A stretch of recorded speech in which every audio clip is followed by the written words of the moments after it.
Hey guys, tonight we're going to walk barefoot through the scent-soaked docks of the medieval spice trade.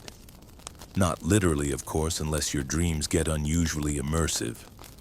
You'll find yourself amid barrels of peppercorns, bundles of cinnamon bark, and sailors so covered in spice dust that they smell like a gingerbread bakery ran into a storm. So before you get comfortable, take a moment to like the video and subscribe, but only if you genuinely enjoy what I do here. And don't forget to drop a comment telling me what time it is and where you're tuning in from, especially if your bedtime smells faintly of cloves and sea salt. Now dim the lights, maybe turn on a fan for that soft background hum, and let's ease into tonight's journey together. The air is thick not just with the smell of fish guts and wooden hulls, but with the unmistakable scent of pepper. Not the spicy, burn-your-face-off kind of pepper, but the warm, dry tickle of black peppercorns being scooped by the sack into carts. You're standing at the edge of a Mediterranean port, say Venice, around the 13th century. The sky's a gentle orange, the kind of color that makes everything feel dipped in honey. Around you, there's bustling, barefoot children chasing donkeys, traders waving scrolls, and men yelling in at least 5 languages. Everyone's trying to get their hands on spice, not gold, not silver pepper. Back then, peppercorns were so valuable that they were counted one by one in some contracts. Wealthy merchants would pay servants to weigh them on tiny scales, and pepper was so precious it became known as black gold. Literal bags of money were sometimes just bags of spice. Imagine going to pay your taxes and needing a pouch of finely ground cinnamon to do it. The king doesn't want your coins, he wants your pantry. The reason for all this madness, well, flavor, but also status. Spices weren't just about taste, they were edible proof that you had access to something rare, distant, and magical. And distant is right. Pepper came from the Malabar coast in southern India. It didn't just hop on a boat and arrive on your medieval dinner plate. Oh no, it traveled thousands of miles, traded from hand to hand like a whisper that grew more expensive with every port. By the time it reached Europe, a handful of pepper could buy you a cow, maybe even a small piece of land if you knew the right baron. Of course, with anything, this valuable things get weird. You might think smuggling electronics is a modern thing, but medieval spice smuggling way spicier. Some dishonest traders would stuff sacks of pepper with dried peas and dye them black. They even rubbed them in oil to make them smell right. Real pepper inspectors, yes, they had those, had to bite into samples to check if they were legit. Imagine being that guy at a medieval customs station chewing mystery pellets and praying they weren't soaked in eel oil. And then there were the pirates. Not the swashbuckling kind with parrots and eyeliner, but the economic kind who hijacked ships full of saffron, cloves, and nutmeg. They weren't after jewels, they were after flavor. But let's talk about pepper ships, shall we? One of the most famous was the Pepper Fleet of Genoa, a grand maritime effort in the 14th century that tried to corner the spice market by buying directly from Alexandria. Genoa wanted to skip the middlemen and get to the pepper fast, cheaper, faster, better. Unfortunately, their ships were slow, their sailors a bit too fond of wine, and their ledgers filled with overly optimistic projections. They did not corner the market. Still, it set off a race. Venice, Genoa, and later the Portuguese and Dutch all battled for dominance over spice routes. The stakes, a monopoly on flavor wealth and international bragging rights. You as a well-rested time traveler are now leaning on a spice crate watching this drama unfold with the warm breeze carrying notes of cinnamon and the occasional shriek of a seagull trying to steal a fish. Let's pause for a moment and picture this somewhere in the middle of a noble's feast. A servant sprinkles just a pinch of black pepper on a roast pheasant, and the entire table gasps. That was the power of spice. A sprinkle could signal wealth. Too much and it was vulgar, too little and you were probably a monk. And yes, monks had thoughts about pepper. Some monasteries debated whether spices in food violated the principles of austere living. After all, pleasure was a dangerous thing in theology. One monk in 1210 argued that seasoning soup was akin to seasoning sin. Others countered that a bit of pepper might make lentils less of a divine punishment. You begin to realize spice wasn't just about flavor, it was symbolic. It divided classes, decorated politics, and seasoned religious arguments. Now here's a fun fact: some nobles used pepper as dowry. Here, take my daughter and 2 pouches of fine Sarawak black pepper. Romantic, isn't it, if only modern dating came with spice incentives? And here's your quirky historical tidbit. There was once a shortage so bad in the late 12th century that people in Northern Europe started grinding up charred bread to mimic ground pepper. It looked the same. It did not taste the same. Nobles were not amused. Now let's poke at a scholarly question that historians still grumble about at conferences. Was the medieval obsession with spice truly about taste? Or was it more about power, preservation, or even medicinal superstition? Some argue that since food preservation methods were limited, spices helped mask the taste of old meat.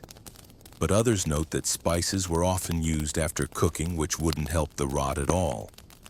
It might be that taste and prestige had a spicier relationship than we thought. Okay, take a deep breath. In through the nose, yes, that's cloves and sea air. Out through the mouth, release all the worries of your workday. Now, before we close tonight's first step on the journey, let's reflect on a few things. You've just stood in one of the wealthiest, smelliest medieval ports. You now understand that black pepper once held the power of gold. And you've discovered that monks, pirates, and nobles all had something in common: an absolutely ridiculous love for spice. And hey, if anyone ever accuses you of having expensive taste, just tell them you would have done very well in the 13th century. Now close your eyes. Let the scent of history roll over you like a warm breeze off the docks. There's more spice ahead, and we're only getting started. You're back, not that you ever left, really. The ships are still groaning against their ropes, the air still hums with salt and clove, and the medieval dockhands are still arguing over who forgot to label the cinnamon properly. You lean against a wooden crate that's suspiciously warm, possibly because it's filled with dried ginger packed straight from the Arabian coast. Tonight we're staying dockside, but shifting our focus. Not to the sails or the shouting captains, but to a little pouch hanging from a merchant's belt. Inside, a treasure more valuable than silver peppercorns. It's time to talk about how these tiny black beads became currency. Real spendable money. You could pay your taxes with them. You could bribe a guard. You could ransom a prisoner of war or impress a particularly picky in-law. Imagine it. You're walking through Paris in the 1300s. You owe a fine. The official frowns at your empty purse. So you reach into your belt, take out a few peppercorns, and drop them into his hand. His face lights up. He nods. Debt forgiven. You don't even get a receipt because pepper is the receipt. In fact, the term peppercorn rent still survives today, a leftover phrase from the days when rent could literally be paid in a small bag of spice. It's a legal term now, more symbolic than spicy, but it tells us how embedded pepper was in medieval economics. We think of spices today as flavor, maybe even indulgence. But in the Middle Ages, pepper wasn't seasoning. It was structure. It oiled the gears of bureaucracy, diplomacy, and day-to-day trade. And yes, pepper was sometimes hoarded.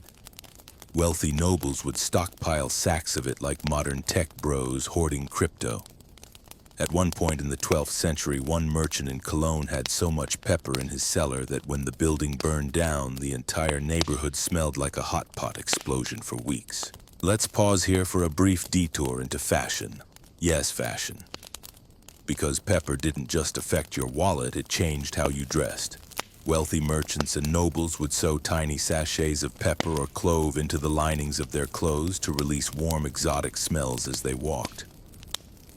Imagine a medieval man strutting through a banquet smelling like freshly toasted spice rack. Scents meant status. If you smelled like vinegar and onions, you were probably a cook. If you smelled like nutmeg and rosewater, you were likely important. This led to some interesting ideas. There are records of people rubbing pepper directly on their skin to smell wealthy. Do not try this. One noblewoman reportedly mixed it into her hair oil. She was admired for about 2 days. Then everyone backed away coughing. You may wonder if pepper was so valuable. How did people keep it safe? Oh, they tried. Chests with locks, spice vaults, armed guards. But sometimes the most secure method was simply not letting anyone know you had it. In one bizarre incident in Bruges, a baker was robbed not for his flour or money, but because his neighbor caught a whiff of pepper wafting from his pies. The thief left the silver untouched. Let's talk cooking very briefly because we're saving the weirdest spice recipes for later. But even now you might be thinking, was the food really that bland without spice? And here's the twist, it probably wasn't. Medieval cooks had access to herbs, onions, mustard, and fermented sauces long before pepper ships arrived. But pepper and its friends weren't just about taste. They were signifiers. To season your stew with pepper was to say, I know people. I've got connections. Think of it like buying a $12 bottle of water at the airport. You're not just thirsty, you're showing off that you can.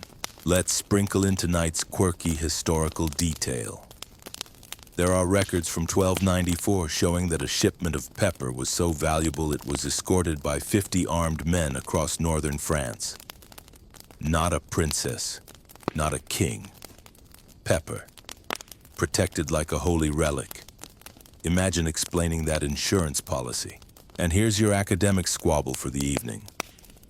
Did spices really shape the structure of medieval trade, or did they just conveniently hitch a ride on the rise of merchant capitalism? Some scholars argue that spice mania was the engine of exploration and commerce. Others say it's more nuanced. Spices were luxuries riding the coattails of trade networks already forming around textiles, silver, and ideas.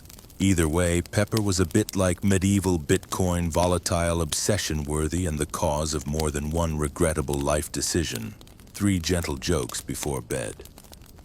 Don't mind if we do. Medieval merchants didn't carry pepper in their pockets for fun, they were just seasoning their arguments. Peppercorns were weighed in gold, which is still somehow less annoying than airport luggage fees. If someone sprinkled pepper on your roast in 1350, it was either a compliment or a proposal. Maybe both. Take a breath. Smell that it's the slow, dark fragrance of centuries-old spice trails.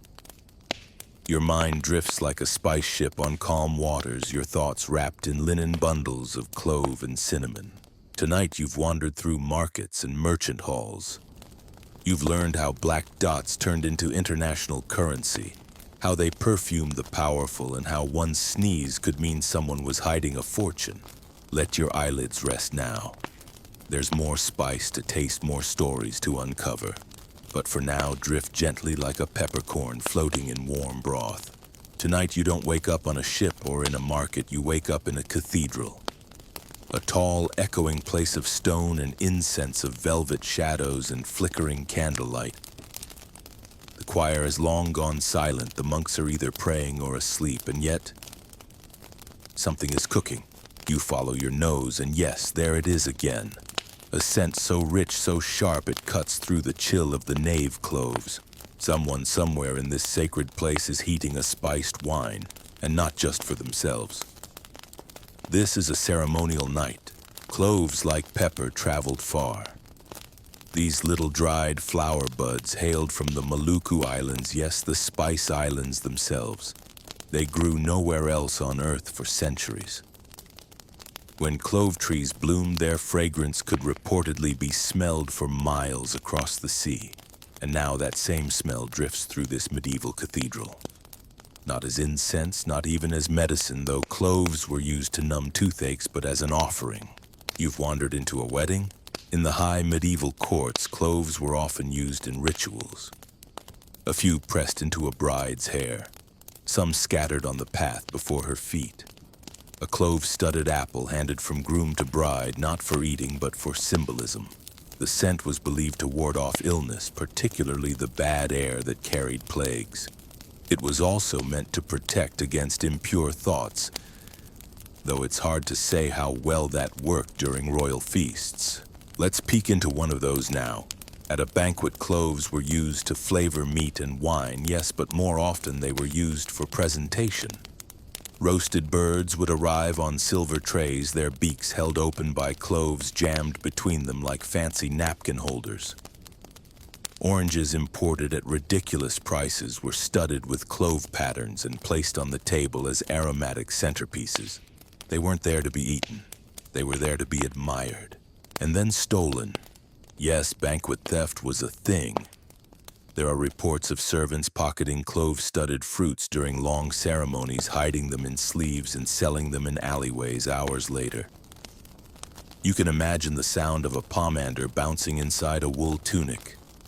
Not exactly subtle, but cloves weren't just for the high and mighty. Apothecaries swore by them.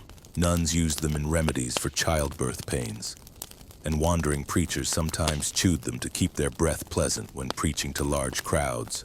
There's something oddly tender about that, isn't there? A clove as a tool for comfort. Let's switch the scene. You're now in a small abbey garden. There's a monk crouched over a small fire. He's making a medicinal paste, wine, honey, and crushed clove. It's meant for a sick novice who's been coughing all week. The monk stirs slowly, and the smell rising from the pot is enough to make you feel healed already. This leads us to something slightly more scandalous. There are surviving letters from abbesses complaining about clove theft within monasteries. Apparently, when monks or nuns were given access to the herb room, certain jars mysteriously emptied faster than others. No one ever seemed to steal the dried nettles. You smile. Even in sacred spaces, spice had its siren call. Let's get to tonight's quirky historical fact. In 1390, an English bishop ordered an entire church to be fumigated with cloves before a royal visit. Not because it smelled bad, but because the Queen preferred it. The clergy protested, saying it was a waste. The bishop replied that no expense should be spared in the service of divine and noble noses. And here's your scholarly whisper. Did spices like clove genuinely hold spiritual meaning in the medieval world? Or were they just expensive props? Some theologians argued that their fragrance lifted the soul. Others said it distracted from humility. And then there were the cynics, yes, even in 14th century theology, who believed cloves were simply luxury masquerading as piety. Now time for a few sleepy chuckles. If someone hands you a fruit full of cloves, you're either about to be blessed or pranked. Medieval weddings smelled amazing, but only until someone stepped on a goose. Clove theft in monasteries proves one thing: nobody risks eternal damnation for cabbage. Breathe deep. You're not in the 21st century right now. You're floating through candlelit cloisters, spice-sweetened air, curling through vaulted ceilings with the faint echo of Gregorian chants somewhere in the distance. Tonight you followed the path of cloves from sacred ceremonies to sticky-fingered servants. You've learned that sometimes the holiest thing in the room wasn't a relic or a prayer, but a small, fragrant flower bud from thousands of miles away. So let your thoughts soften. Let your breath deepen. You are safe, surrounded by velvet shadows and warm, spiced air. And as your mind drifts, perhaps it carries the scent of clove with it, gentle, ancient, and endlessly mysterious. Hi all, tonight we'll discover the warm, earthy curl of a stick of cinnamon. Not the kind in a glossy coffee commercial, but the kind scraped from tree bark, bundled tight and guarded like a royal secret. Tonight you're somewhere between Alexandria and Acre. The year, let's call it 1257. You're standing beside a merchant who is holding a curved length of bark in his palm like it's an artifact. And in a way it is. Cinnamon, or cinnamomum verum, wasn't just a kitchen ingredient in the Middle Ages. It was a miracle material whispered to have originated in the nests of mythical birds stolen from trees so dangerous that harvesters had to use tricks and traps to avoid being attacked. Okay, maybe not entirely true, but that didn't stop chroniclers from writing about it. Herodotus, centuries earlier, claimed cinnamon was gathered from cliffs where phoenixes nested. The myth, though wild, stuck around for a reason. The mystery made cinnamon even more valuable. And valuable it was. While pepper was currency, cinnamon was medicine. You're now in a medieval apothecary shop. There's a clatter of pestles, a whiff of vinegar and wormwood, and a row of jars, each sealed tightly, each labeled in Latin. Among them, cinnamomum. It's used to treat sore throats, digestive upset, melancholy, and even excess of black bile, whatever that means. But cinnamon didn't just heal, it hid things, especially the smell of meat that had overstayed its welcome. You peer over the shoulder of a kitchen servant tasked with preparing duck for a noble's feast. The meat is dubious, slightly gray, faintly gamey. She sighs, reaches for a mortar, and grinds up a mix of cinnamon, ginger, and clove. The scent, glorious. The meat still questionable. But the guests will be so dazzled by the aroma they won't notice. This is what cinnamon became, a mask, both literal and symbolic, and it wasn't cheap. A single pound of true cinnamon could cost more than a skilled artisan made in a month. But it wasn't just for food and medicine. Oh no. Cinnamon was a weapon in the arsenal of powerful image building. Let's shift to Florence now. A wealthy banker is preparing a dowry chest for his daughter. Alongside bolts of silk and silver coins, a tin of powdered cinnamon. Not for cooking, no one expected her to stir a pot, but for burning in a shallow brazier during her wedding night. The smoke was believed to purify the room, inspire fertility, and signal wealth all at once. There's something quietly extravagant about perfuming a room with a spice worth its weight in silver while you nervously unwrap your veil. And here's a slightly odd moment from history. In 1344, a cleric in Paris was reprimanded for adding cinnamon to baptismal oil. He insisted the baby would smell divine. The bishop apparently disagreed, but that wasn't the end of cinnamon's weird journey.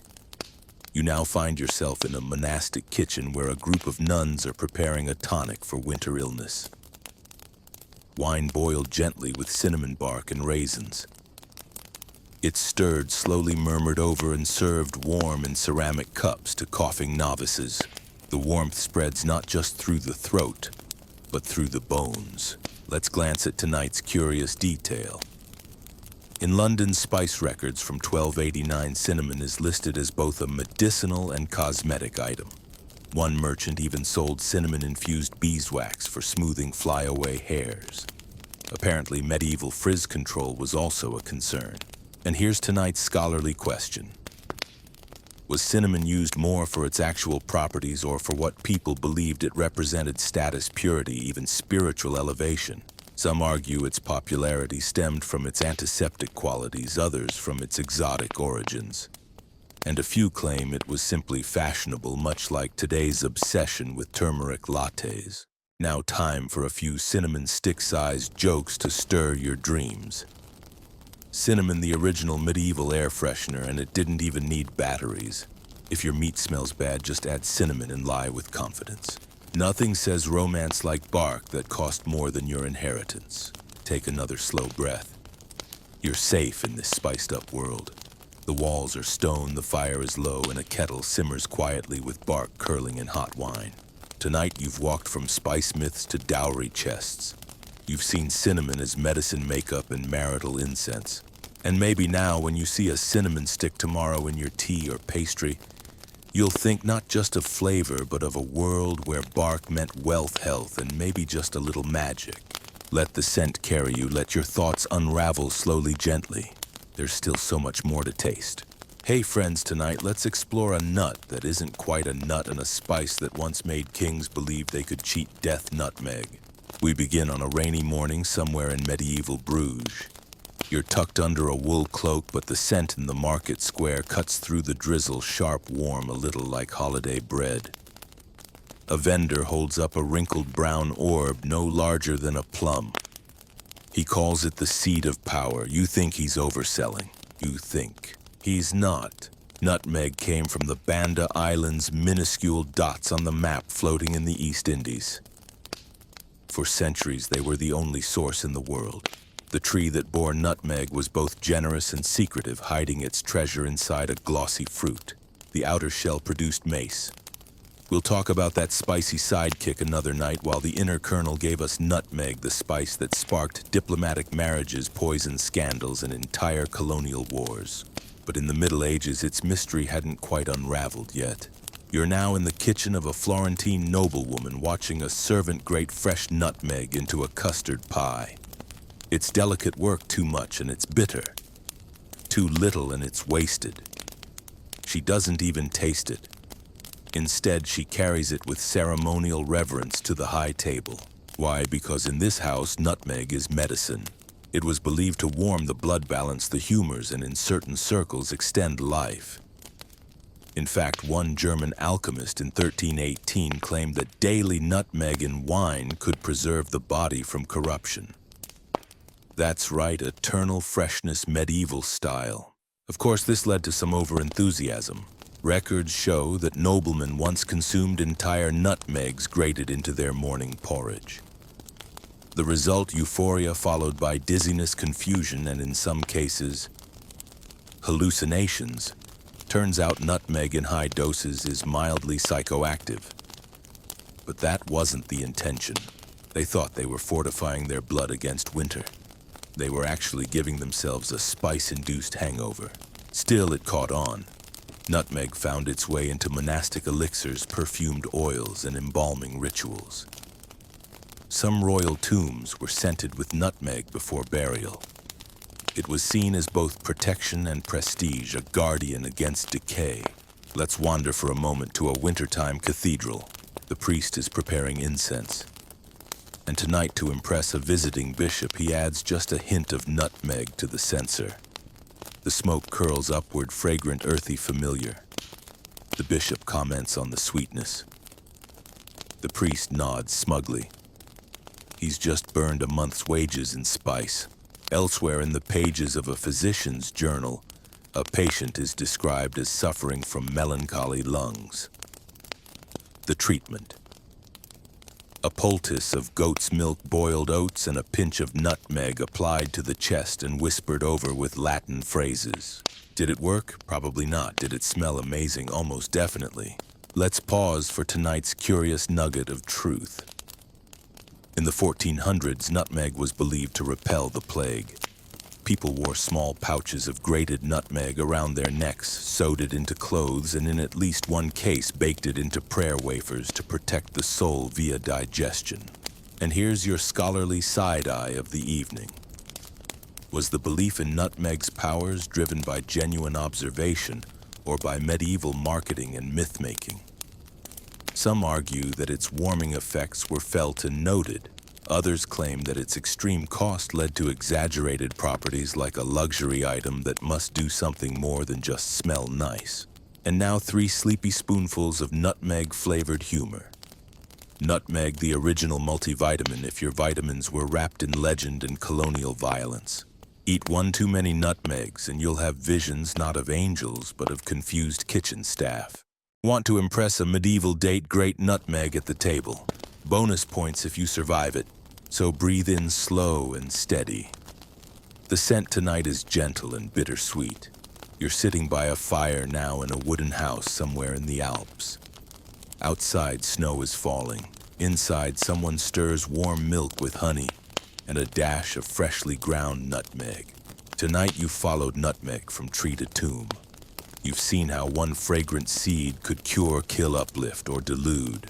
And maybe, just maybe, you're beginning to see how the medieval mind wasn't so different from yours, longing for comfort, health, and magic, ideally in the shape of something warm and spiced. Let yourself drift now like cinnamon smoke in a cathedral, like a peppercorn dropped into honeyed wine. There's still more spice ahead, but for now, sleep. Hello everyone, tonight we're going to follow a route, a gnarled golden one that twists through the dark, damp corners of medieval kitchens, monasteries, and medicine chests. One that stings your tongue and comforts your stomach. Tonight we meet ginger, but don't picture the powdered kind in modern cookies. Picture a knobbly root fresh from the Indian soil, wrapped in cloth, passed hand to hand across deserts and seas until it finally arrives slightly wilted but fiercely fragrant at a merchant's stall in London. You find yourself in a London apothecary around the 13th century. The air smells sharp and sweet, and the old man behind the counter is chewing something. You think it's tobacco, it's not. It's raw ginger, and he swears it keeps his wits sharp. The jar in front of him says gingembre officinal. Inside, slices of ginger float in honey. It's part cure, part snack, part mystery. Because ginger, dear listener, was the great shapeshifter of medieval spice. Medicinal, absolutely. Ginger was used for nausea, digestion, coldness of the gut, and general moral fatigue, feeling sluggish and sinful. Try a ginger lozenge. Monks would often dry it, grind it, and steep it into teas meant to restore inner balance. Culinary, certainly. Ginger showed up in roasts, pies, sauces, and even beer. You could say medieval ginger ale was born long before its carbonated cousin. Brewers infused it into small ale to hide sourness, while cooks added it to meat to disguise the, let's say, mature flavors. But ginger was also controversial. Some theologians worried it was too stimulating, that its warmth might encourage not just digestion but impure thoughts. One abbot went so far as to ban it from the refectory altogether, fearing that a tingling tongue leads to a wandering soul. Still, it crept back in. You now peek into the pantry of a Parisian household. The cook is preparing a stew, pork leeks, wine, and ginger. Lots of ginger. The lady of the house is pregnant, and it's said that ginger helps both with queasiness and ensuring male offspring. Dubious, yes. Popular, also, yes. Ginger was also portable, which made it ideal for travel. Knights would carry ginger balls, pressed mixes of ginger powder, sugar, and breadcrumbs to suck on during long rides. It freshened, breath-soothed throats, and allegedly made you more virile, whatever that meant to 14th century men in chainmail. And this leads us to the gingerbread. Yes, that gingerbread. But not the smiling cookie man. In medieval times, gingerbread was a dense spiced cake often colored with saffron or blood, shaped into plaques or little tiles and stamped with religious or royal symbols. It was gifted, not eaten in passing. You're in a monastery now where a visiting bishop is being offered a gingerbread tile shaped like a lamb. It's wrapped in linen, kissed with honey, and probably costs as much as a new pair of boots. He pretends to eat it. He absolutely will not. It's too expensive. He takes it home and puts it on display. Let's turn the page to tonight's curious tidbit. In 1377, the court of King Richard II recorded an entire ginger-themed feast. From soups to meats to dessert, every course included ginger in some form. One guest reportedly cried halfway through. It's unclear if from joy or indigestion. And for your scholarly puzzle of the night, was ginger's role in medieval cooking practical or performative? Some argue its strong flavor genuinely helped with preservation and digestion. Others point out that ginger was often used in quantities so small they couldn't possibly have any effect except, of course, to show off. After all, putting rare spice in your soup is the medieval version of adding gold leaf to your coffee. And now 3 spicy bedtime jokes to stir your dreams, just slightly ginger, because nothing says holy virtue like a root that makes your nose sweat. Knights sucked on ginger balls because swords weren't their only weapon. Medieval gingerbread men didn't run, they just sat politely on a plate and cost a week's wages. Now breathe. Can you smell it? A little sweet, a little sharp, a little like the past itself. You're wrapped in a wool cloak beside a fire with a cup of spiced ale in hand. The ginger warms your fingers through the mug and settles in your belly like a gentle anchor. Tonight you've traced ginger's journey from the monasteries to battlefields, from cookpots to courtly feasts. You've seen it praised, banned, baked, and swallowed by knights with bad aim and worse breath. And in your dreams, if you ride through a medieval forest tonight, may your saddlebag carry a ginger ball, and may it soothe all the restless thoughts the modern world left behind. You've only tasted a fraction of the spice trail, but rest easy, there's more to come. So before you relax, take a second to like and subscribe if you find value in what we share. And tonight, if you wake up dreaming of flowers that don't bloom, it might be because you've met one of the most dramatic spices of them all, saffron. Yes, tonight we wander into the golden haze of a spice so precious that its threads were literally worth more than gold by weight. And not just for the color, oh no, Saffron was fire luxury medicine, and according to some romance in powdered form. Let's start in a medieval kitchen in Moorish Spain. There's a pot of rice bubbling and a few tiny red strands are about to go in. The cook doesn't measure. He doesn't own enough to measure. He adds 2, maybe 3 threads, stirs slowly, and watches the whole pot turn sunset yellow. The color is mesmerizing. The smell, floral, grassy, metallic, is strange, elegant, unsettling. You've just witnessed the magic of stigmas of the Crocus sativus flower harvested by hand, dried under sun, packed into tiny vials and locked away like royal jewels. Now let's rewind just a little. You're walking through a medieval apothecary market in Cairo. A vendor leans over and offers you a saffron sample wrapped in silk. You're told it heals melancholy, boosts libido, and even brightens the eyes. But if you touch it too long, he warns, your fingers will stain and the dye never really leaves. Saffron had an almost mystical aura in the Middle Ages. It was used to dye fabrics for royalty, to anoint wounds, and even to paint illuminated manuscripts with a glow more radiant than any pigment. The monks who made those books, they weren't just scribes, they were spice artists. A single misplaced sneeze could ruin 3 months of work. Let's step into a monastery now. A novice is carefully grinding dried saffron in a marble mortar, mixing it with egg white and water to make a luminous glaze. This glaze will be painted onto the halo of a saint in a manuscript. Holy perhaps. Expensive very. And then there's the kitchen again. Saffron was used in elite pastries and courtly sauces, and most dramatically in golden stews. The more saffron, the richer you looked. Sometimes nobles added it just for the color, even if they couldn't taste it. Yellow food meant power, but it wasn't all innocent. There were saffron frauds. Oh yes. Some unscrupulous traders soaked marigold petals in sandalwood oil, pressed them flat, and sold them as saffron. Others dyed straw and curled it up. The deception was so rampant that by the 14th century, entire guilds of saffron inspectors were formed. In some towns, faking saffron was punishable by death. Let that sink in. Medieval Europe had death penalties for spice fraud. Tonight's quirky detail. In 1444, the city of Nuremberg declared the saffron law, which regulated not only saffron's weight and purity, but also the size of the containers. One man was jailed for selling saffron air vials sealed with only the scent of the spice and nothing inside. It was a time of culinary theater. And where there's theater, there are feasts.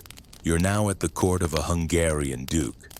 The centerpiece is a roast swan, already absurd, but the real shock is the saffron pudding beside it. It glows like molten topaz. Guests whisper. Someone faints. You learn later that the pudding cost more than a horse, but saffron wasn't always for show. It was also a healing agent. Physicians wrote that it lifted the spirits. They prescribed it in wine and poultices, and sometimes even in candles to be inhaled during prayer. One London doctor in 1350 claimed saffron saved him from the plague not with medicine, but by keeping his mood cheerful. The logic, happy people don't get sick. Science may have evolved slightly since then. Let's swirl now to tonight's scholarly wrinkle. Did saffron's popularity grow from genuine therapeutic use, or was it another case of costly color? Elite status. Some argue the mood-enhancing claims had merit. Modern science does suggest saffron contains compounds that affect serotonin. Others say its cultural glow outshined any medicinal effect. Either way, the Middle Ages believed in its power deeply. And now 3 golden laughs for the road. Saffron threads proof that the tiniest things cause the biggest scandals. If someone offers you saffron tea and stares too long, they might be measuring your aura. Medieval nobles didn't cry over spilled milk, they cried over one lost thread of saffron. Take a breath. You're wrapped in color now. A glow you can almost feel, amber gold honey warmth. You sit near a window with leaded panes. Outside, it rains softly. Inside, someone stirs saffron into a bowl of broth and hands it to you with a smile. You're safe, quiet, cozy. Tonight you've wandered through flower fields that never bloom in Europe, through fraud trials and feast halls into glowing pages and glowing puddings. Saffron is strange, sacred, ridiculous, and oh so beautiful. Rest now. The golden glow can keep burning without you. We'll taste again tomorrow. Go ahead, lower the light switch on a gentle fan for some calming white noise, and let's begin our evening adventure. Tonight we're stepping off the main roads of spice. Not to a flower or a fruit, not even to bark or root, but to a seed shaped like a whisper. Something small, sweet, and often confused with its louder cousin. Tonight we meet cardamom. You wake up in a room with walls painted in blue and green mosaics. The air is dry but fragrant. Not sharp like pepper, not smoky like clove, but fresh, like cool linen and warm pastries. You're in a Damascus kitchen around the 12th century, just before dawn. The cook is preparing a sweet called mamoul pastry filled with dates and cardamom. She pinches a seed pod between her fingers and cracks it open. Tiny black seeds tumble out fragrant and almost floral. Cardamom is modest in appearance, just a green pod. But in the Middle Ages it was known as the Queen of Spices, especially in the Islamic world where perfumed cuisine reigned. The Abbasid caliphs favored it in their sweets. Their physicians recommended it for digestion, and their poets, they wrote about it as if it were edible perfume. Let's peek into a manuscript now. A recipe for cardamom stuffed pigeon. Another for cardamom-scented rosewater syrup. You note a warning scribbled in the margin, do not overboil, it makes the stomach melancholy. Medieval gut science strikes again. Now let's cross into Europe. Cardamom was rare here. Not unknown, but so costly that even apothecaries had to register purchases with civic authorities. You're in Venice, 1304. A merchant carefully weighs a bag of cardamom pods in a back room. He wraps them in waxed cloth and hides them inside a bale of cinnamon. It's not illegal, just too precious to trust in plain sight. In England, cardamom appears in one or two noble kitchens, often mislabeled as spice of paradise, because no one's entirely sure where it comes from. Some think Africa, some say Arabia, the truth southern India. But it's funnier when people get it wrong confidently. You find yourself in a medieval garden, not a spice-growing one, but a cloistered herbal plot. A friar writes in his notebook that cardamom might cure airy vapors in women and boiling of the blood in men. You're not sure what either of those mean, but he nods solemnly. Cardamom was added to love potions, by the way. Just a pinch mixed with honey rosewater and sometimes cinnamon. Did it work? That depends on whether your date appreciated poetic burps. Let's whisper tonight's odd historical fact. In 14th century Cairo court, doctors carried silver boxes of cardamom to mask unpleasant odors during patient visits. One even insisted that cardamom prevents the soul from recoiling. That's a lot of pressure for a seed. And now we ask gently, did medieval people love cardamom for its real effects, or for its rarity, romance, and mystery? Historians debate whether cardamom truly helped with digestion or was simply a poetic placebo. Some believe it symbolized refined taste, not just the flavor itself, but the idea of flavor as a sign of intellect and elegance. Time for 3 sweet, sleepy chuckles. Cardamom for when your bread needs to smell like a marriage proposal. If your love potion doesn't work, add more cardamom, then run. Medieval doctors didn't wear masks. They just sniffed cardamom and hoped for the best. Take a breath. Slow. Inhale. You're in a quiet courtyard now. There's a tray beside you, tiny cookies dusted with sugar, cardamom, and rose petals. Someone hums softly nearby. The walls are warm with candlelight.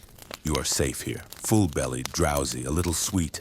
Tonight you followed cardamom's trail from golden pastries to silver medicine boxes, from love spells to kitchen whispers.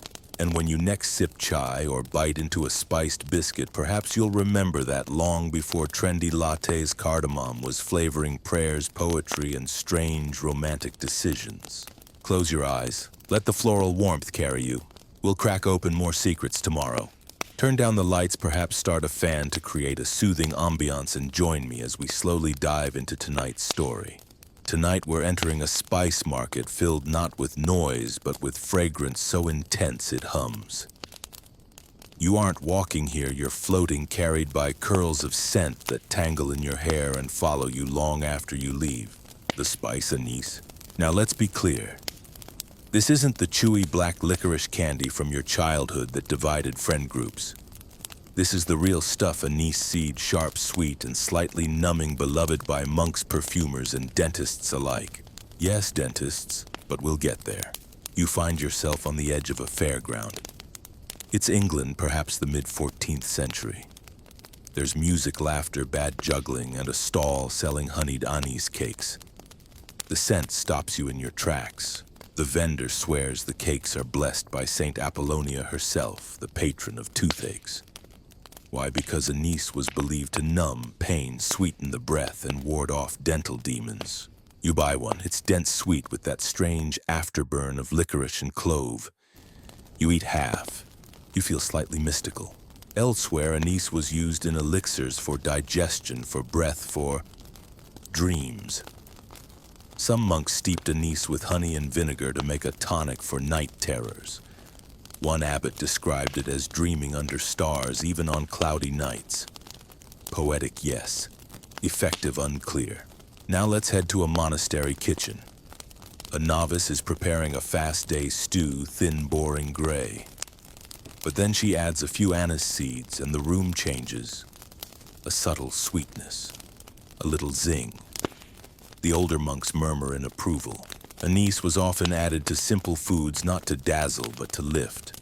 A whisper of celebration in a spoonful of porridge. And of course there were anise drinks. You're in an Italian tavern now. Someone pours you a cloudy glass of anisette, a liqueur brewed with anise and herbs. It's warming like sunlight trapped in a bottle. The man beside you explains that sailors drink it to calm their stomachs and lovers drink it before confessing. You nod, pretending to understand both kinds of nausea. Now for a strange moment in spice history. In 1307, King Edward IV imposed a special tax on anise imports to pay for repairs to London Bridge. Yes, a spice rebuilt a city. That's why in old merchant records you'll sometimes see it listed not under flavor or herbs, but under infrastructure. Anise wasn't just delicious, it was functional. Let's pause for tonight's curious little footnote. In medieval Hungary, anise was mixed with crushed rose petals and rubbed into book covers to repel moths and attract readers. This worked surprisingly well until one monk admitted he read more for the smell than the content. Now we peek into a small chapel. A nun lights an anise-scented candle beside the altar. Why? Because it was said to keep the mind alert during long vigils. Whether it worked or not, no one fell asleep with that much perfume in the air. Time for tonight's scholarly ponder. Was anise used for its chemical effects, or its association with clarity, purity, and mysticism? Some argue it was genuinely helpful for digestion and breath. Others say its role in religious settings shows how scent became ritual, not just remedy. And now for your 3 sweet dreams disguised as jokes. Medieval monks loved anise because even silence needs seasoning. If your breath smells like anise, either you're holy or hiding garlic. Anise, the only spice taxed for bridge repairs and blessed by nuns. Take a breath now, a deep one. Do you smell it? A little sharp, a little sweet. It hangs in the air like incense made of dreams and childhood mischief. You're sitting on a stone bench in a cloister garden. Somewhere anise is steeping in warm wine. The sky is blue-gray. The breeze is gentle. Tonight you've walked with anise from fairgrounds to chapels, from tax ledgers to love potions. You've learned how a tiny seed can sweeten porridge, protect scrolls, and keep sleepy monks from dozing off. Sleep now with a hint of warmth on your tongue and the promise of flavor in the air. More quiet stories await. Dim those lights, fire up a fan for that cozy background sound, and let's settle in for the journey ahead. Tonight we're opening a spice chest that crackles like firewood, smells like medieval soup, and hides something spicy, floral, and violent red. Tonight we finally meet mace, the misunderstood sibling of nutmeg and perhaps the most elegantly dramatic spice of the Middle Ages. Let's begin not in a kitchen but in a spice vault. You're in Bruges around 1420.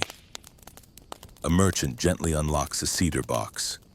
Inside curled strands of dried red-orange lace, thin-veined papery. Mace. Now, if you recall our journey with nutmeg, you'll remember that both mace and nutmeg come from the same fruit. The outer lacy covering is mace, the seed inside nutmeg. Like a gift within a gift. But in the Middle Ages, mace was considered the fancier of the two. Lighter, rarer, spicier, and often prettier. Mace was known for its bright color, which tinted sauces, pies, and even wine with a subtle golden-orange glow. You're now in a noble's banquet hall. A chef carefully stirs mace into a gooseberry sauce, not just for taste, but for color. The result looks more like silk than soup. Guests notice. Nobles love to notice things.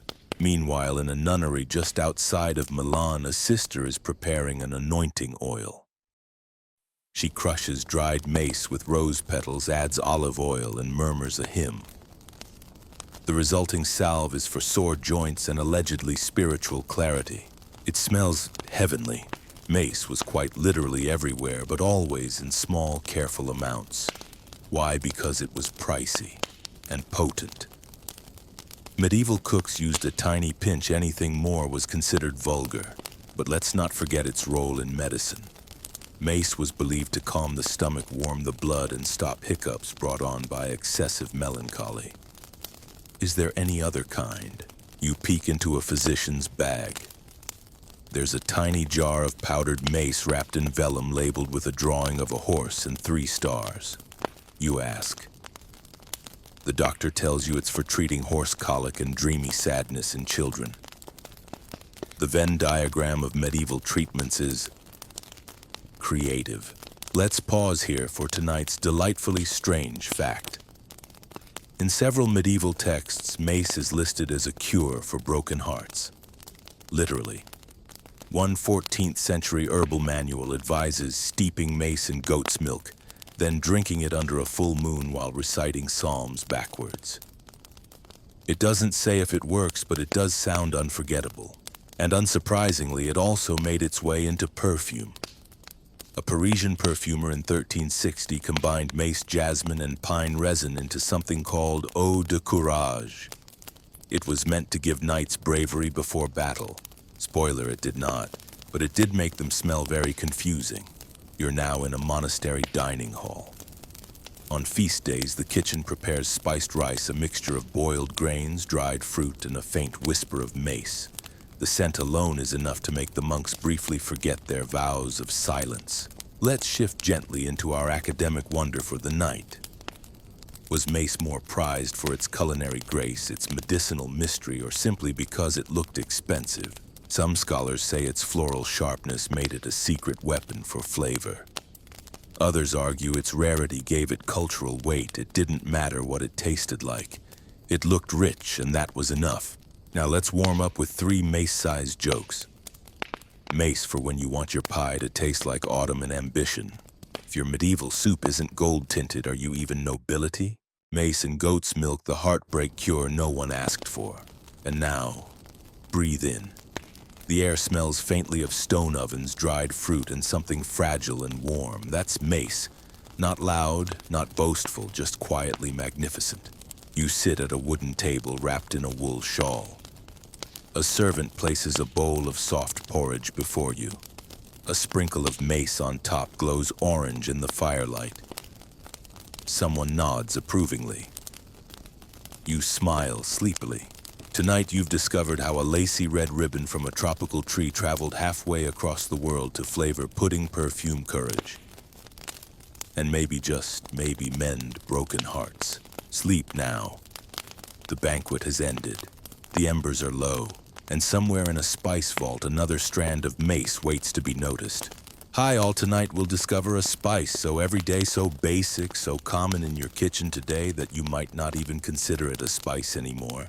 But in the Middle Ages, this wasn't pantry filler. This was economic gravity, this was life, death, and salted butter. Tonight we talk about salt. Yes, salt. The one thing on your table that has survived every culinary fad in history, from fermented pineapples to cloud foam aioli. But in the medieval world, salt wasn't just seasoning. It was sacred. You wake up in a damp stone cellar. It smells like iron mold and something briny. You're not in prison, you're in a salt vault deep under a castle in southern France. Barrels are stacked high, some of them leak. A few are padlocked. Why? Because salt was currency preservation status and survival all in one humble white grain. Let's start with the most obvious preservation. Before refrigeration, if you wanted to keep meat edible for more than 15 minutes, you had two options. Bury it in snow or pack it in salt. Guess which was more practical in July. Salted meat fed armies, pilgrims, sailors, monks, and hungry farmers through the winter. Fish soaked in brine could last for months, though the flavor might haunt your dreams. Even vegetables were salted, sometimes in layers with herbs, sometimes pounded into strange gray pastes. Cabbage salty, beans salty. Your childhood trauma probably also salty. But salt wasn't just for food, oh no. In some towns it was taxed like gold. You're now standing in a toll house outside of Paris. A weary traveler tries to pass with a wagon full of salted cheese. The guard counts the wheels, taxes each one. Salt tax, cheese tax, wagon tax, breathing tax. In France, the infamous gabelle, the salt tax, was so hated that it eventually helped spark the French Revolution. So yes, salt helped flavor stew and dismantle monarchies. In England, royal salt pans were closely guarded. In Venice, salt guilds were protected by armed watchmen. You couldn't just make salt without permission. You needed licenses, land, and an almost spiritual tolerance for brine. But let's head to the dining hall. At noble tables, salt was served in ornate cellars, often silver or crystal. The closer you were seated to the salt, the more important you were. To sit above the salt meant you were of status. Below the salt, well, enjoy your gruel. This was literal table hierarchy. A bowl of salt as the social compass. You didn't need name cards when a condiment could do the judging for you. Now let's shift to a monastery. A cook is measuring salt not by taste but by virtue. Excessive seasoning was frowned upon. A meal too flavorful might excite the senses, and that was a slippery slope to sin. Yet even monks couldn't resist salting their lentils just a little. There are records of entire theological debates over how many pinches counted as modest. The holiest seasoning was apparently deeply precise. Let's now share tonight's quirky truth. In 1395, a merchant in Lubeck was fined for watering down his salt not with water but with powdered gypsum, hoping to fool buyers. His punishment, forced to eat his own salted meat for a week. That's both poetic and horrifying. And now time for your scholarly swirl.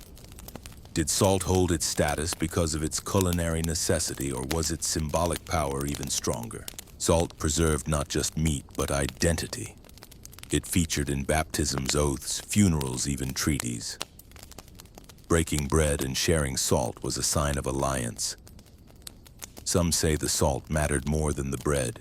Ready for your 3 sleepy, salty giggles, medieval chefs seasoned with salt and guilt, mostly guilt. Want to know your worth at dinner? Check your distance from the salt cellar. Salt was the original influencer, low profile, but in every dish. Now close your eyes. Picture a cold stone kitchen. A pot bubbles. A hand reaches for a carved wooden bowl of salt. Just a pinch, just enough. The fire flickers golden across the rough grain, and somewhere outside a bell tolls for vespers. Tonight you've walked with salt from cellars to kingdoms, from peasant soups to rebellion, from tiny sprinkles to tectonic shifts.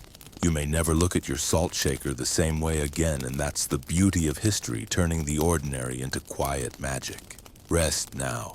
May your dreams be well preserved. Hey guys, tonight we travel far from the glittering courts and candlelit monasteries, far from velvet-cloaked nobles debating salt and saffron. Tonight, we journey into something wilder, earthier, and surprisingly sweet. We're going underground, quite literally. Because tonight's spice isn't leafy, flowery, or fruity, it's a root with a licorice soul, a cura candy, and a controversial monastic snack. Tonight, we meet licorice root. You wake up in a field near Lincoln, England. It's dawn. A monk in a heavy robe is kneeling by a low patch of earth, gently tugging up a long, brown, bendy root. He sniffs it, smiles, tucks it into his satchel. Licorice wasn't grown in most medieval herb gardens, but when it was treasured. The root, when dried and chewed, released a sweetness so strange it felt almost unearned. No sugar, no honey, just this mysterious, naturally sweet root. And that was enough to confuse people for centuries. In the Middle Ages, licorice was classified somewhere between medicine and mischief. Apothecaries sold it as a cough remedy. Priests chewed it during long sermons. Lovers passed it like breath mints. Yes, even before Tic Tacs, people still worried about morning breath. Let's step into a medieval apothecary. You spot a jar labeled Radix glycerizae. Inside, dried roots neatly stacked like firewood. A recipe beside it reads licorice, fennel, and honey boiled into syrup to soothe the lungs and calm the humors. You try it. It tastes like burnt sugar and wild herbs. Unexpected, comforting. A little too comforting if you're a monk trying to avoid sensory pleasures. Let's enter a monastery in York. It's Lent. The meals are dull, the mood even duller, but in the kitchen a novice is secretly preparing a licorice lozenge. No meat, no butter. Technically still holy, but is it too enjoyable? Debates begin. Is licorice a temptation? Is enjoying sweetness during fasting hours an affront to austerity? One abbot rules that if a root leads the tongue to praise God, let it not be forbidden. Another insists no plant should outshine prayer. It's unclear who won, but the recipe survives. Licorice was also used in early beer, believe it or not. Some brewers added shredded root to balance bitterness. One 14th century brewer wrote, "It makes the ale whisper kindly to the stomach." That's the kind of review we can get behind. And let's not forget the candy. By the late medieval period, cooks began boiling licorice root into syrup, then drying it into chewy sticks sold at fairs. Children adored them, so did pilgrims. A good licorice stick could keep a traveler busy for hours. It didn't melt. It didn't spoil. It made dust taste like dessert. Now for tonight's charming curiosity. In 1392, a French abbess famously declared licorice suitable for holy use and offered pilgrims licorice rosary beads, tiny blackened root pellets strung on twine. They looked grim, they smelled odd, but they were edible and symbolic. And now your scholarly pondering, was the use of licorice in monasteries a sincere medicinal tradition or a clever way to sneak sweetness into sacred spaces? Some argue licorice was truly valued for its medicinal effects. It soothed throats, helped digestion, and even eased anxiety. Others point out that it became popular precisely because it skirted religious dietary restrictions. A legal loophole with a sugar hit. Now for 3 sleepy, slightly sweet jokes. Licorice, the only root that made monks smile during Lent. Thou shalt not indulge unless it's chewy and grows underground. Medieval candy was so intense it came with a theology degree. Take a breath. Inhale that soft, earthy scent. It's warm, dark, with a whisper of hay and sugar. You're sitting beside a quiet fire in a traveler's inn. Someone hands you a small pouch. Inside, licorice root twisted like a tiny tree. You chew slowly. The sweetness blooms. Tonight you've uncovered a root that slipped between medicine and delight. A treat cloaked in piety, a candy disguised as prayer. Sleep now gently, and if your dreams taste faintly of dark sugar and herb, you'll know the licorice followed you in. So before you get comfortable, take a moment to like the video and subscribe, but only if you genuinely enjoy what I do here. And if you've ever dreamed of a medieval picnic that ends in polite confusion and sneezing, tonight's story might just be for you. Because tonight we're nibbling on a spice that doesn't sparkle like saffron or smolder like clove. It doesn't warm you like ginger or soothe you like licorice. No, this one stings, tickles, and flirts. Tonight we meet mustard. Yes, mustard. That strange, aggressive little seed that's followed humankind from Roman war camps to monastery pantries, from the bottom of feast tables to the top of church decrees. You wake up in Dijon, not the mustard bottle, the actual town in the 14th century. Someone is pounding mustard seeds with vinegar in a stone bowl, slowly, rhythmically, until it becomes a thick, fragrant paste. It smells sharp, a little sour, a little dangerous.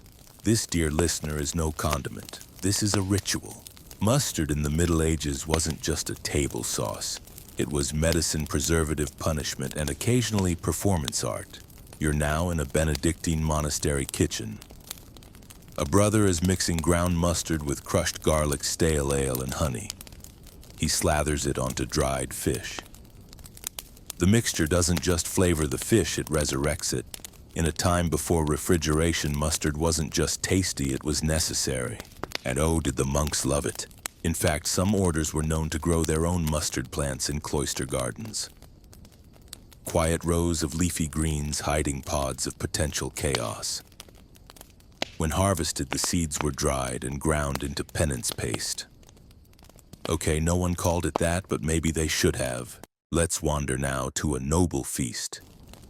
Everyone is served a slab of cold venison. A servant approaches with a silver spoon and a bowl of mustard the color of fear. One guest takes too much. He coughs, tears up. The others cheer. It's the 14th century version of a chili eating contest, because mustard, when fresh, is fierce. The heat doesn't come from a flame, it's chemical, instant, and often regretted. Medieval cooks knew this. That's why mustard was often aged, mellowed with wine, or mixed with almonds. But some people, they liked it raw. This leads us to mustard's medicinal life. You peek into a healer's pouch. Among the dried rose petals and powdered nettle, there's a tiny jar of mustard seed. The healer explains it, warms the blood, clears the lungs, and drives out sin from the spine. You decide not to ask about the last part. Mustard plasters, yes. External ones were used to treat sore joints, chest infections, and melancholia. They burned. That was the point. If it hurt, it was probably working. Tonight's odd historical tidbit. In 1326, the Bishop of Toulouse forbade the monks of Saint-Victor from making mustard for sale, claiming it distracted them from prayer and caused unruly competition. Their response, a politely worded theological essay, followed by smuggling mustard anyway. Let's now reflect on the scholarly dilemma of the hour. Did mustard become popular because of its flavor or because it was one of the only spices commoners could afford? Unlike saffron or pepper, mustard grew in local soil. It wasn't exotic. It was democratic. Some historians suggest it was one of the first truly open-access spices available to all regardless of class. And that ironically made it powerful. Time for 3 tangy little jokes before sleep. Mustard, the only medieval spice that doubled as punishment and pleasure. Monks didn't argue over mustard recipes, they just silently judged each other's ratios. If your stew's bland, add mustard. If your marriage is bland, also mustard. Now breathe in. The scent is strong but familiar. It rises like steam from a pot left on too long. You're wrapped in a wool shawl eating dark bread with mustard and cheese. The hearth crackles. The air is cold, but your tongue is awake. Tonight you've wandered through fields of yellow flowers and into jars of golden fire. You've met monks, nobles, and sneezing feast guests. You've learned that sometimes the humblest spice bites back and still gets invited to every table. Sleep now. Let the sting fade. Let the night cool. There's more flavor waiting when you wake. Hello everyone, tonight we're going to open a jar. Not just any jar, but one sealed with wax, hidden behind a sack of barley and guarded like treasure. When you open it, the scent is so sharp it makes your eyes water, but your mind wakes up. Because tonight's spice isn't bark root or flower. It's a bite-sized jolt of heat grown from fermented ambition and medieval daring.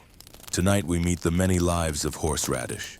Now you might protest horseradish isn't a spice. Oh, but in the medieval kitchen it absolutely was. It was a weapon, a cure, and a culinary dare.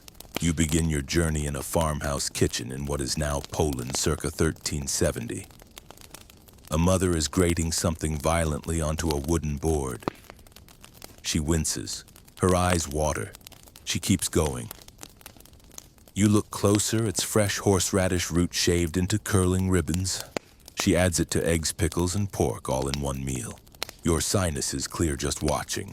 Unlike cinnamon or clove, horseradish didn't travel across oceans.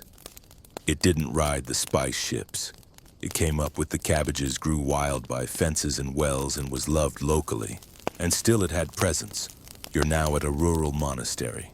The abbot's dinner is simple barley bread, a poached egg, and a tiny spoonful of horseradish relish. He eats it slowly, eyes closed. The monks call it the abbot's fire. He insists it reminds him he's alive. Horseradish was often grated and preserved in vinegar, sometimes with honey or apples. The result was not gentle. Medieval diners didn't use it as a delicate accent. They dared each other to eat it straight. But it wasn't just about pain. Horseradish was used to wake up the body. It was rubbed on the skin to warm stiff joints, mixed into tonics to rattle the lungs clear. One scribe recommended it for ladies of melancholic constitution and gentlemen who doze during sermons. Let's peek into an apothecary's journal. There's a recipe for horseradish poultice mixed with vinegar and goose fat wrapped in wool and applied to the chest of anyone who has forgotten how to cough. The description ends with, "May God have mercy on their skin." Now here's tonight's peculiar little truth. In 1451, a noble wedding in Bavaria featured a horseradish eating contest. The winner, a red-faced squire named Franz, was awarded a small pig and a jug of ale. He reportedly could not taste anything for a week, but horseradish had a more symbolic side too. In Jewish tradition, it represented the bitterness of slavery and was eaten ritually. Medieval Christian households in Central Europe borrowed this symbolism, adding horseradish to Lenten meals as a way to taste humility, which leads us gently into tonight's scholarly dilemma. Was horseradish embraced for its accessibility and practicality, or for its spiritual and sensory drama? Some argue that, like mustard, horseradish became popular because it was locally grown, widely available, and effective. Others suggest its extreme flavor gave it a ritualistic power, turning meals into emotional experiences. Now let's pause for 3 sinus-clearing jokes before bed. Horseradish, the only medieval spice that doubled as a confession starter. If you don't cry at the feast, you didn't eat enough. Medieval monks didn't gossip, they just passed the horseradish and watched each other weep. Take a breath if you can. Feel that sharpness in the air. That's the spirit of horseradish, honest, humble, a little harsh, and completely unforgettable. You sit beside a simple wooden table. A ceramic bowl holds eggs, pickles, and a dollop of something pale and potent. You taste it. It burns. You smile. Tonight you followed horseradish from farm kitchens to abbey tables, from medicine jars to wedding dares. You've learned that sometimes flavor doesn't whisper, it shouts in the friendliest way possible. Sleep now. Let the sting fade to warmth. Let the night soothe you like cool water after heat. Tomorrow we taste sweetness again. But tonight we cried a little. Hey friends, tonight, let's explore something surprisingly tender. Not sharp like horseradish, not mysterious like saffron, no. Tonight's flavor is gentle, creamy, and yet somehow still wrapped in centuries of argument and intrigue. It's something you spread on bread, melt into porridge, or fold into pies, unless of course you live in a region or an era where it was considered downright dangerous. Tonight we dive into the buttery heart of the Middle Ages. Yes, butter. You're probably thinking butter isn't a spice. And you're right, it's not. But in the medieval world, butter wasn't just a fat. It was a luxury, a class marker, a religious battleground, and sometimes, get this, a punishment. You wake up in a small alpine village, maybe 13th century. The sun hasn't risen yet. A dairymaid in a wool dress is churning milk in a wooden barrel. Her arms ache. The rhythm is slow and steady. Slosh, slap, silence. Then at last, butter. Soft, pale, slightly golden, still cool from the night air. She doesn't smile. Butter is valuable, but also a liability. Why? Because butter wasn't welcome everywhere. In many parts of Europe, especially Catholic regions, butter was forbidden during Lent, Advent, and other fasting days. That meant no butter in stews, no butter on bread, and absolutely no butter in pie crusts unless you were willing to pay for a dispensation, which naturally the rich did. There's a document from 1463 showing a nobleman paying for the right to eat buttered turnips during Lent. His justification: I have weak digestion and troubled dreams. The priest signed off. Meanwhile, commoners substituted oil if they had any, or just ate dry bread and looked at the cows resentfully. But butter wasn't always shameful. In the north, places like Flanders, Scandinavia, and Ireland, it was central. In fact, butter barrels were currency. You could trade them for goods, offer them as taxes, or stack them in a dowry. You now walk into a kitchen in York. A cook is making apple pie with butter pastry, illegal on Fridays. She hums quietly. She doesn't care. It's winter. The oil froze weeks ago. Butter is survival. Sin can wait. Butter also became medicinal. Some healers swore by buttered herbs, especially mint sage and rue mashed and warmed to draw out bad humors. Others mixed butter with garlic and applied it to insect bites, burns, or political disagreements. Okay, that last one isn't documented, but it probably happened. Let's stop for tonight's delightfully strange detail. In parts of medieval Ireland, butter was buried in bogs, yes, peat bogs, to preserve it. The butter would age slowly, developing a texture somewhere between cheese and clay. It was dug up months or years later and eaten during special feasts.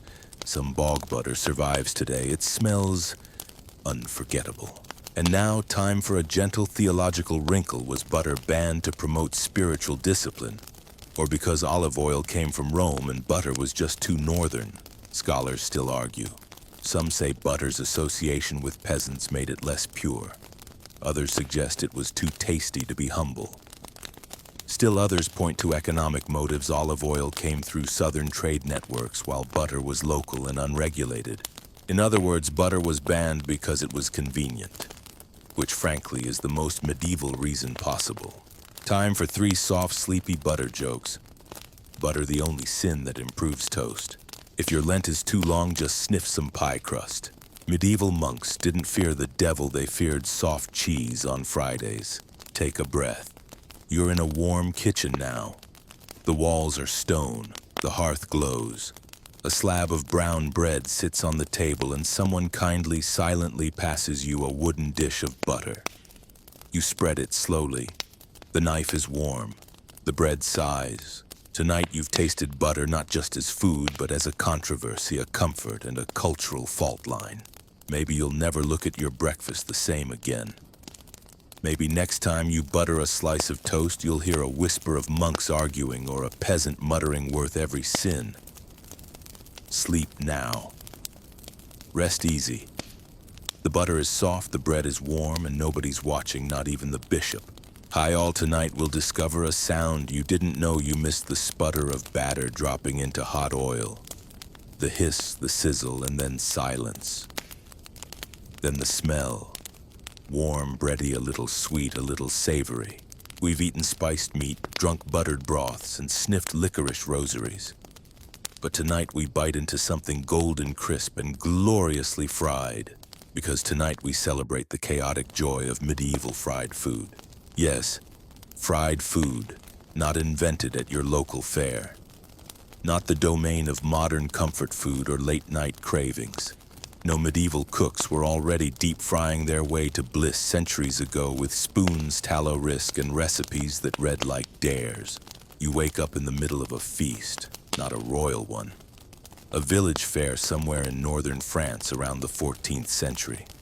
It's spring, the mud is thick, the air smells like roasted meat sweat and fritters. A cook with burned fingers drops small lumps of dough into a pot. They puff, crisp, crackle. She pulls them out with a stick and hands you one dusted in honey and pepper. It's hot. You burn your mouth. You don't care. Welcome to the medieval festival of frying. Cooks in the Middle Ages fried everything: cheese, fish, herbs, fruit batter, grain dough, beans. Even dough filled with other dough. If it could be battered, it could be fried. If it couldn't, try anyway. You now find yourself in a monastic kitchen.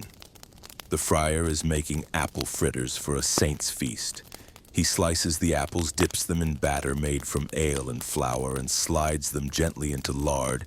They hiss like angry cats. He grins. God deserves good desserts, he says. Fried food wasn't just for fairs. It was ceremonial, too. Birthdays, weddings, church dedications, all fried. In Italian convents, ricotta fritters were offered to new nuns. In German towns, deep-fried elderflower pancakes were served during harvest season, but not everyone approved. Some theologians argued that frying was extravagant, even sinful, too indulgent, too noisy, too tempting. Fried dough made people lazy, one monk wrote, because they sleep more soundly after, to which the cook replied, exactly. And yet frying persisted because fried food was joyful. Let's look now at a recipe from an English manuscript circa 1430. It reads, "Take flour and water and ale and eggs, mix till thick, drop in boiling fat, eat with fingers hot. No time for precision, no time for forks. Just fry." Of course, not everything went well. There are accounts of kitchens burning down from misjudged fritter experiments. One nun in Ghent wrote in her journal that Sister Agnes put pears in hot oil without drying them, and lo, the pot did leap like a demon. Still, for every scorched curtain, there were 20 smiling mouths. Let's pause for tonight's delectable oddity. In the 14th century, Spanish cooks developed a recipe for fried cheese rolled in sugar and rose petals. It was served only to guests of poetic disposition. One noble reportedly composed a sonnet mid-bite. And here's tonight's scholarly curiosity. Did frying flourish as an expression of festivity and rebellion, or simply as a clever solution for bad bread and old apples? Some argue that frying helped disguise mediocre ingredients. Others suggest that the act of frying, immediate, dramatic, and sensory, was a theatrical gesture of celebration, especially in communities with little else to spare. Now your 3 fluffy fritter jokes before bed. Medieval frying tip: if it explodes, it's either too wet or just holy enough. A friar, a nun, and a cook walk into a kitchen. Only the fritters survive.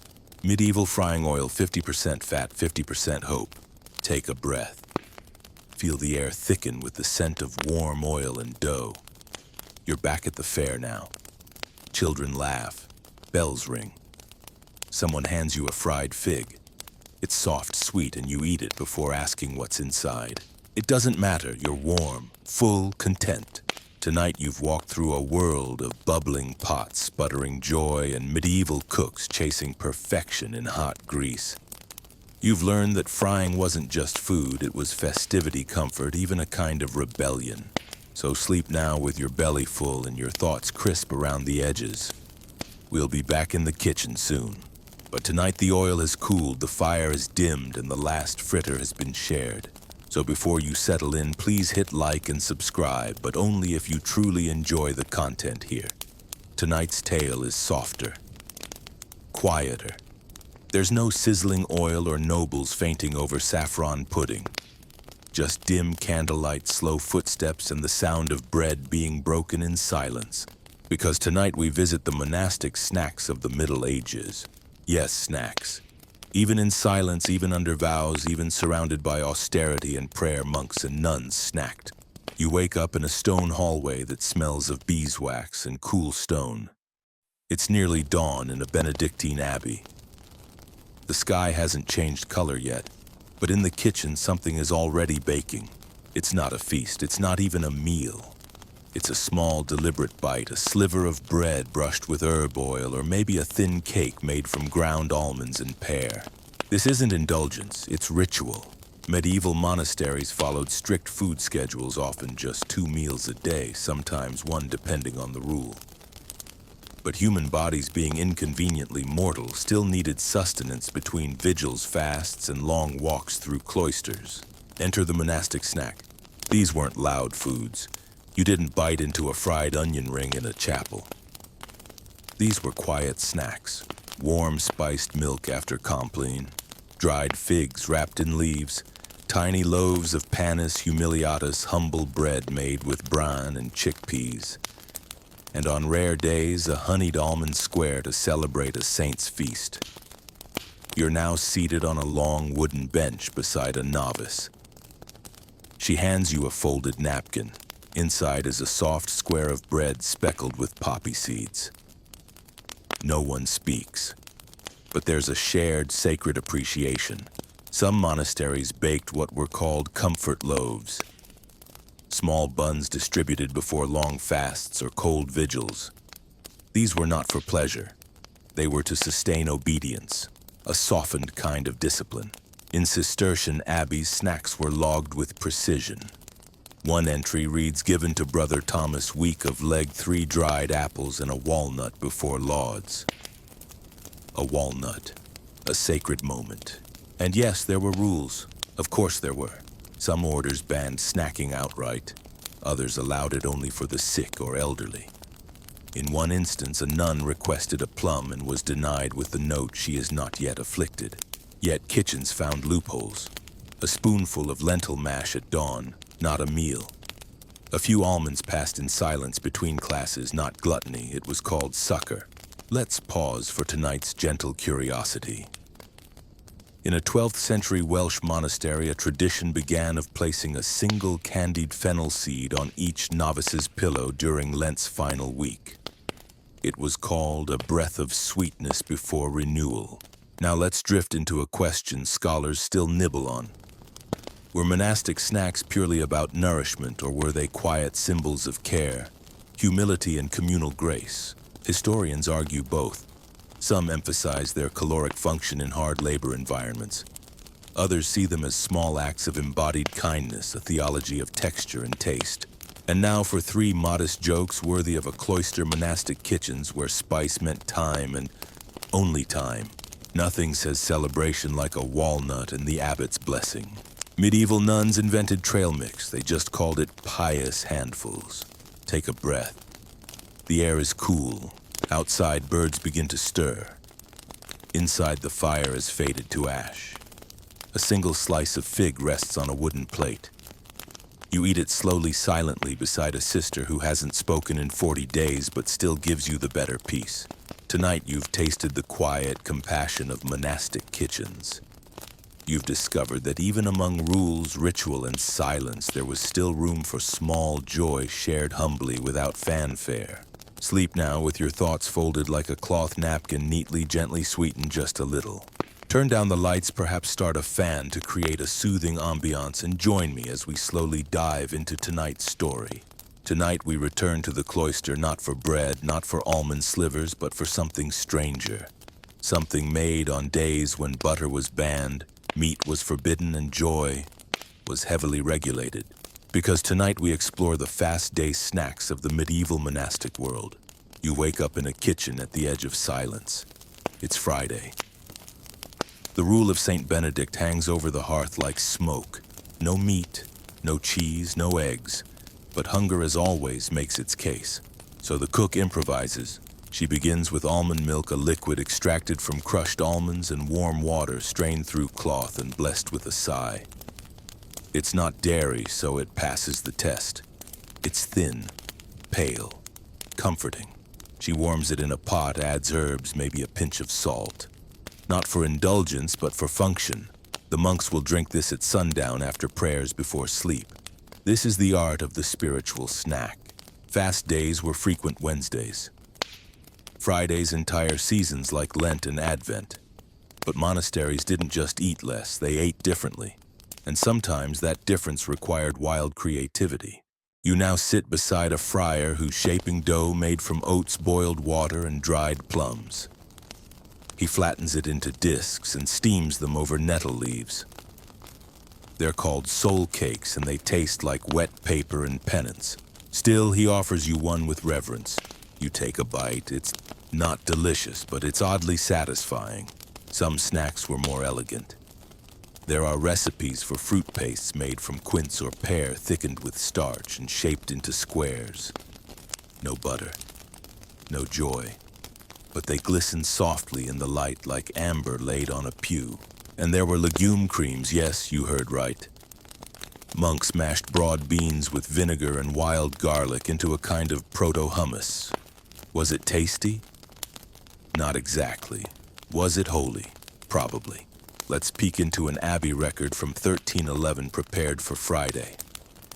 Almond broth, boiled apples, bean mash, 1 onion stewed, 1 cup of water. It's a meal, a slow one, a mindful one. But sometimes the rules stretched. In certain monasteries, the cook would serve mock fish, a dough shaped like a trout, baked until crisp, then painted with almond milk and parsley. It was more theater than cuisine, but it fooled no one.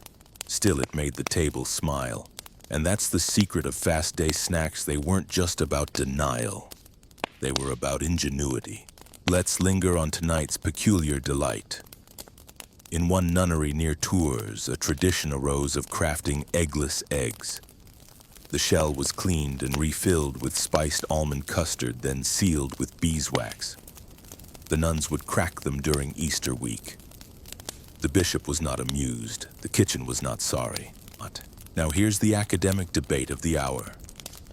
Were fast day snacks an act of theological flexibility or holy rule-breaking in the name of morale? Some scholars say they were simply survival tactics. Others see them as a hidden language of culinary resistance where obedience wore a costume and flavor winked from under the veil. 3 soft, lightly penitent jokes before rest.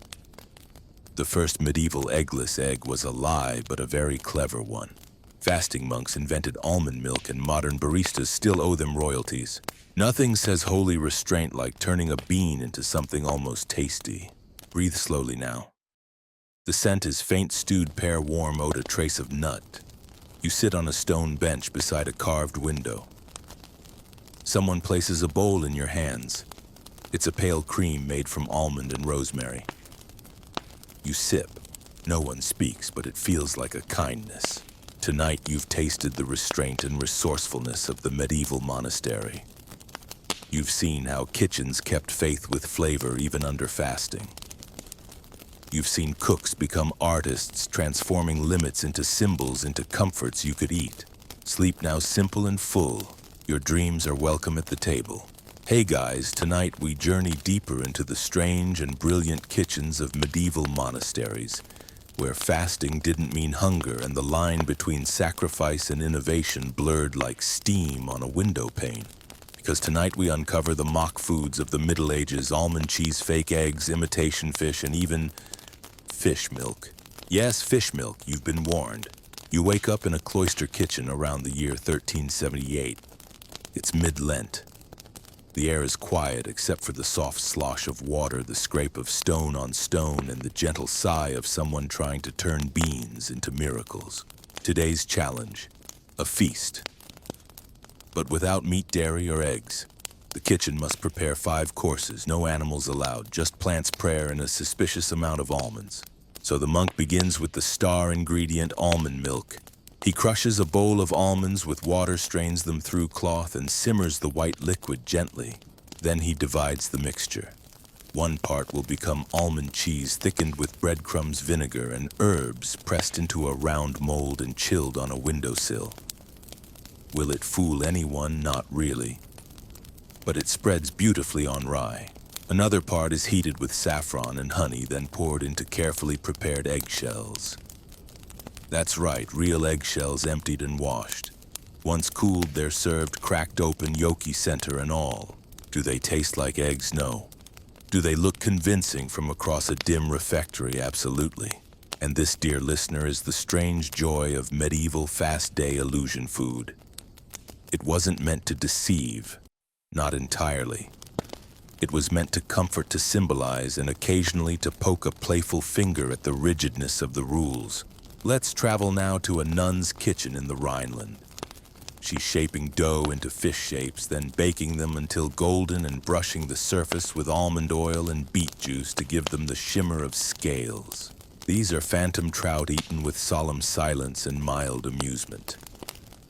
Some nuns wink, others cross themselves. All of them chew thoughtfully. Now comes the strangest coarse fish milk. Yes, it's exactly what you think and not at all. In parts of Central Europe, monks were permitted to consume aquatic creatures during fasts, since fish are not of flesh. This led to debates about eels, beavers, yes, and otters, still yes. Some truly devout and creatively hungry souls began boiling pounded fish bones in water and almond milk to create a kind of savory broth, rich, slightly oily, and wildly unappetizing by modern standards. It was poured into bowls and consumed slowly in silence during winter vigils. Records say it warmed the bones. One novice said it tasted like a whisper from the sea. Another said like regret. Let's pause for tonight's curious historical nugget. In Avignon, a 14th century cook created a mock ham from boiled beets, oats, and smoked salt pressed into the shape of a roast and carved at the table. It was described by a cardinal as more admirable than edible. Now for our scholarly dilemma. Were these mock dishes born of creative devotion or clever rebellion in culinary disguise? Some historians view them as sincere attempts to respect rules while nourishing the body. Others see them as spiritual loopholes, faithful frauds that honored God's laws while stretching them just far enough to stay fed. Either way, they speak to something beautifully human. The need for comfort, the craving for form even when content changes, and the quiet satisfaction of eating something egg-like during a 40-day egg ban. Let's enjoy 3 gently absurd monastic jokes. Almond cheese, because if you believe hard enough, it melts emotionally. Fish milk, the beverage that says I'm not okay, but I'm obedient. Medieval Lent, 40 days of no, but sort of yes. Take a slow breath. The kitchen is quiet now. The imitation eggs are cooling. The almond cheese is wrapped in cloth. Outside, bells ring. Inside, no one speaks, but the room smells of thyme nuts and quiet resilience. Tonight, you've tasted the theater of piety, the kitchen as both sanctuary and stage. You've seen how monks and nuns turned fasting into something more than restraint. They turned it into a kind of sacred playfulness. Rest now. The fire is low, the almond broth warm. And if your dreams feature fish wearing cheese hats, blame the monks. Hey friends, tonight let's explore a secret not whispered in confession, not hidden in a locked chest, but baked into cakes tucked inside cookies and passed hand to hand in shadowed corners of medieval kitchens. Because tonight we unwrap the delicious mystery of hidden snacks and coded sweets. You wake up in a small room lit only by an oil lamp. You're in the back of a baker's shop in Florence sometime around 1430. Flour dust hangs in the air like powdered moonlight. The baker is kneeling on the floor, pressing tiny indentations into a short, round loaf. Each mark means something, each shape a signal. This isn't just bread, it's a message. Welcome to the world of culinary communication. In the Middle Ages, food could be many things: nourishment, celebration, sacrifice, and sometimes secrecy. Recipes were whispered, ingredients were smuggled, spices could signal loyalty, rebellion, or love. You now follow a nun through a convent kitchen. She lifts a wooden box from beneath a bench. Inside, dried fruit, cinnamon, flour, honey. She kneads them into dough, forms a small square cake, then presses a carved stamp into the top 3 dots and a rose. The cake is wrapped in linen and passed to a messenger. It will be delivered to a nearby abbey with no words exchanged. But the message is clear: we are with you. The prior is safe. Do not act yet. Historians call these coded confections. And while not all food messages were dramatic, many were intentional. In times of conflict or plague, communities shared support through familiar snacks. A dried apple tart sprinkled with nutmeg, a sign that help was coming. A honeyed wafer with clove pressed inside, a sign of mourning. But sometimes the code was personal. You're now watching a cook in a merchant household shape love cookies, small shortbread rounds, scented with orange water and pressed with tiny petal shapes. A heart wasn't the symbol of affection then, but a poppy A clove, a sprinkle of ginger. Each said something different. Medieval lovers exchanged snacks like secret letters. No parchment, no ink, just spice and symbolism. Let's pause for tonight's curious footnote. In 1427, a baker in Bruges was fined for selling bread with unauthorized markings. The loaf, when cut, revealed a crosshatch of fig and almond interpreted as political commentary. The baker claimed it was accidental. The judge said not even your raisins believe that. And so we arrive at tonight's scholarly nibble with symbolic food in the Middle Ages. A widespread practice or a romantic reconstruction of rare exceptions? Some historians argue that we've overread the signs projecting modern ideas onto innocent pies. Others insist that in a world where literacy was rare, flavor was language, and a cookie could speak volumes. Either way, the act of baking something with care, shaping it just so, and sending it out into the world carries weight. Even now, 3 quietly mischievous jokes before we rest. If your bread has more messages than your priest, check your crust. Ginger in a tart meant desire. Ginger and cardamom dangerous. In medieval kitchens, the spatula wasn't the sharpest tool, but it heard everything. Breathe now. Slowly. You're in a kitchen again, but it's yours. A tiny one. The candle flickers. A cookie cools on a cloth beside you. You don't know what it means exactly, but something in the scent makes you feel seen. Tonight you've uncovered the edible language of the medieval world. A whisper of rebellion in a honey cake, a nod of solidarity in a fig tart, a secret message in powdered clove. Sleep now, gentle and full of wonder. And if someone hands you a strangely shaped biscuit tomorrow, pay attention. It might be saying more than it tastes. Hey guys, tonight we take a slow walk through spice-scented halls that don't echo with chants or laughter, but with soft footsteps, distant murmurs, and the hush of reverence. Because tonight's story isn't about what people ate to celebrate or to survive. It's about what they ate to remember. Tonight we enter the world of ritual snacks, small, sacred foods tied to memory, mourning, and meaning. You wake up in a village chapel on the edge of a forest. A bell tolls once, then silence. A woman places a small loaf round dark, sweetened with dried berries on the altar. It's not bread for communion. It's called a soul cake, and it's not for the living. In many parts of medieval Europe, soul cakes were baked and given out during the early days of November, particularly All Souls' Day. The idea: you eat the cake while saying a prayer for the dead. Or better yet, you give the cake and someone else does the praying. The poor would go door to door receiving soul cakes in exchange for promises of prayer. It was a solemn little transaction, crumbs and remembrance. The cakes themselves were humble, spiced with nutmeg or cinnamon if the household could afford it. Some bore marks across a flower, a single raisin pressed in the center like an eye. You now walk beside a monk carrying a tray of these cakes to the sick house. He stops at each bed, offers one quietly. The patient touches it, crumbles it, eats only half. The rest is left behind, an edible votive. But soul cakes weren't the only ritual food. In Eastern Europe, you find kaliva, a sweet porridge made from wheat honey and dried fruit served during funerals and memorials. It's simple, sticky, and symbolic. The wheat grain represents death and resurrection. The sweetness, a promise of peace. And in Spain, panelit's small almond and pine nut confections are still made to honor loved ones lost, their round shapes echoing eternity. Let's wander now to a modest farmhouse on a gray morning.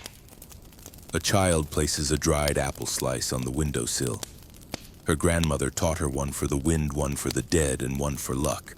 It's not superstition, it's just gesture. In these quiet snacks, we see a kind of culinary language of grief. Not loud, not dramatic, just we remember you. Let's pause for tonight's curious moment. In 1412, a widow in Ghent commissioned a batch of soul wafers, paper thin, stamped with her late husband's initials, given out to every guest at his memorial. Not one was eaten. They were tucked into books, hidden in drawers, kept like relics. Now here's the gentle academic question. Did these foods actually nourish the grieving, or were they just symbols standing in for what words couldn't say? Some scholars argue they were vital rituals that gave structure to sorrow. Others say they were about continuity, about keeping the dead close through something physical, tangible, even sweet. And now 3 soft, sorrow-shaped jokes before we rest soul cakes for when your grief needs frosting. If someone gives you bread and says, "Don't forget, eat slowly." Medieval bakers, part chef, part therapist, part theologian. Take a breath now. A deep one. The air smells like warm flour and distant spices. You're standing in a quiet room. A candle flickers. A small cake rests on a wooden plate. You eat it. Slowly. It doesn't taste like much, but it feels whole. Tonight you've walked through the ritual of remembrance, baked into loaves and scattered like seeds. You've seen how medieval people honored absence with flower, spice, and silence. Sleep now. Let memory curl around you like bread rising. Tomorrow the stories return, but tonight we remember. So before you relax, take a second to like and subscribe if you find value in what we share. And tonight we follow a thread not woven from wool or silk, but from something far sweeter, stickier, and quietly miraculous.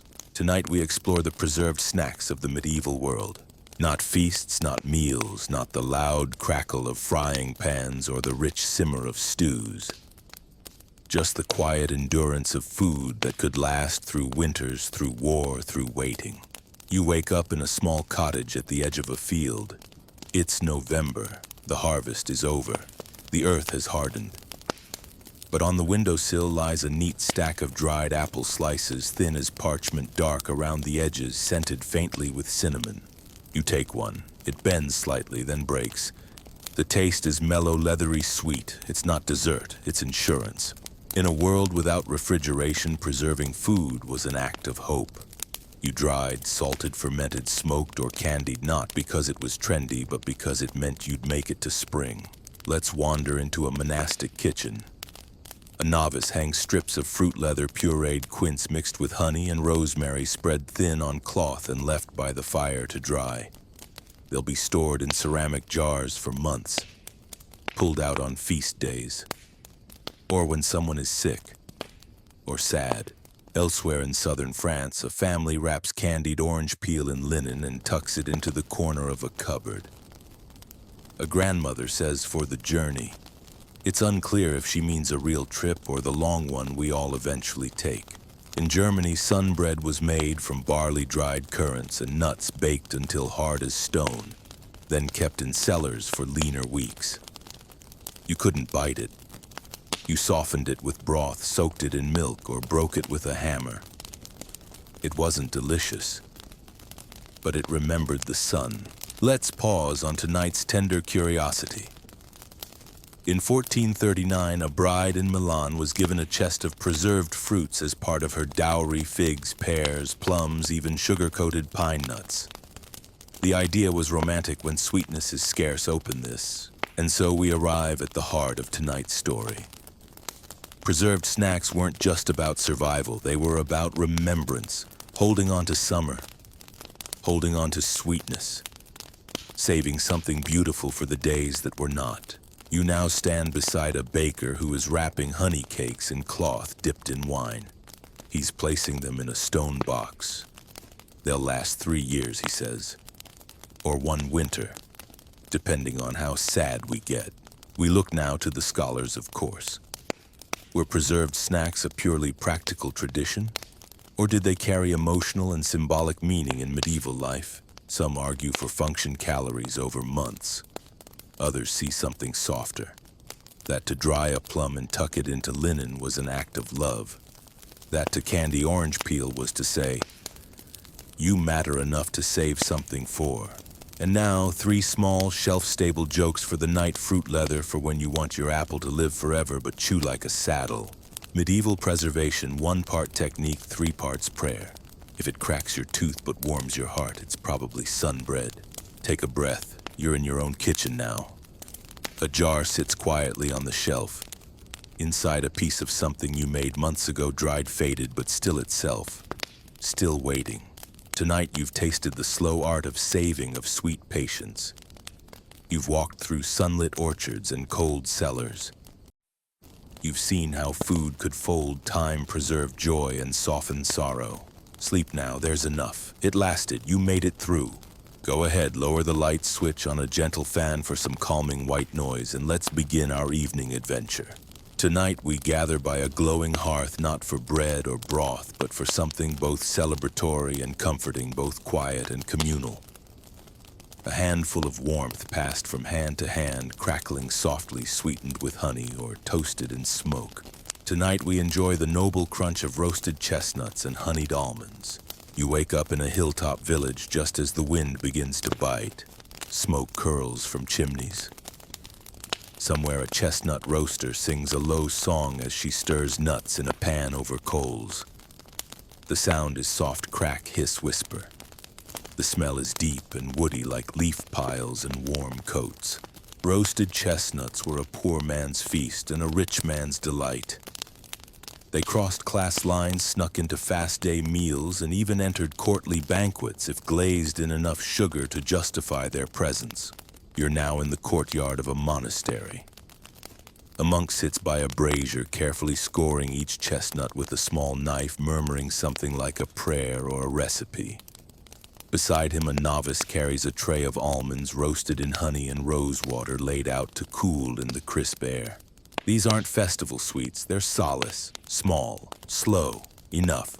Medieval people ate nuts for many reasons, fuel, ritual, health, hunger. But roasted and candied, they became something more, an invitation to pause, to gather, to remember the fire. Chestnuts were sometimes mashed into paste, served with almond milk and wine-soaked raisins for feast days. In Italy, they were ground into flour for cakes eaten by candlelight. In parts of France, they were pressed into loaves wrapped in leaves and left by grave markers. A gift for the gone. Almonds, meanwhile, were everywhere, in sauces and custards and fasting milk. But roasted, caramelized, and gently spiced, they were a rare joy. Recipes vary. Some use honey and vinegar, others sprinkle cinnamon and coriander before cooling. All are delicious. None survive long. Let's pause for tonight's curious detail. In 1367, an abbey in Cologne recorded a night of shared almonds during a vigil for a dying brother. Each monk took a handful from a single bowl. No words, just touch, just taste, just presence. And here comes the question, were roasted nuts simply treats, or were they small, edible acts of remembrance and care? Some scholars say they were pragmatic. Others note how often these foods appear in moments of grief, hospitality, and transition, at vigils and dowries on long journeys. Maybe their value wasn't just taste, but timing. Now 3 soft-shelled jokes to carry into sleep. Chestnuts, because medieval people loved snacks that came with a built-in puzzle. Roasted almonds, the only food you could eat and use to start a philosophical debate. If your nuts are warm and your fingers sticky, you're either in the kitchen or the best part of Vespers. Breathe in. The scent is nutty sweet, faintly smoky. You sit by the fire, a small bowl in your lap. The warmth settles in your hands. A chestnut cracks open. An almond crunches between your teeth. Nothing dramatic, just peace. Tonight you've tasted the fire-lit comfort of medieval nut snacks that soothed sorrow, sparked memory, and whispered kindness in crunchy form.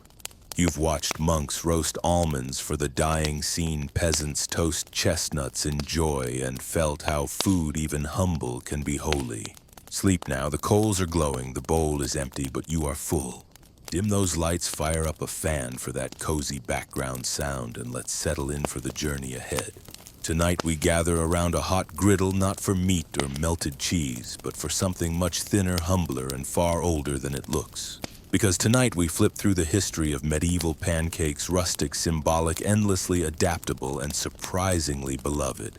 You wake up in a stone cottage tucked between fields just beginning to frost. A woman stirs a batter in a wooden bowl, flour, water, a pinch of salt, and a spoonful of ale. No eggs, no milk. It's a poor season, but the pan is already hot. She pours. The batter sizzles. It spreads into an uneven circle. She flips it with a flick of the wrist and a prayer that it doesn't tear. It does. She shrugs. It's still food. This is a Lenten pancake, a fast day staple, simple and serious, but don't be fooled. Pancakes weren't only for penance. In spring, on the day before Lent began, whole towns gathered to eat as many pancakes as possible, using up forbidden ingredients like milk, butter, and eggs. The English called it Shrove Tuesday. The French Mardi Gras, same idea, different spices. You now drift into a French village where the cook is zesting orange peel into the batter, singing softly, adding cinnamon and nutmeg like spells. This version is a celebration, a last indulgence before 40 days of restraint. Medieval pancakes came in all forms, thick or thin, leavened or flat, savory or sweet. In Germany, they made them with grated apples and herbs. In Italy, with chickpea flour and honey. In Moorish Spain, they used ground almonds and rosewater, the unifying theme. They were quick, they were warm, and they were communal. Pancakes were easy to share, fast to multiply, and slow to waste. You could eat them from your hand, dip them in broth, roll them with dried fruit, or fold them with nuts and jam. They were snacks of the people in every sense. Let's pause for tonight's culinary curiosity. In 1313, a merchant in Lubeck hosted a pancake race to determine who would inherit a prized griddle. Each contestant had to flip pancakes while running through the market square. No one remembers who won, but the griddle is in a museum. Which brings us to tonight's academic whisper, were medieval pancakes just food or part of a larger rhythm of ritual release and reunion? Some scholars say pancakes served a practical need, fast, portable nourishment.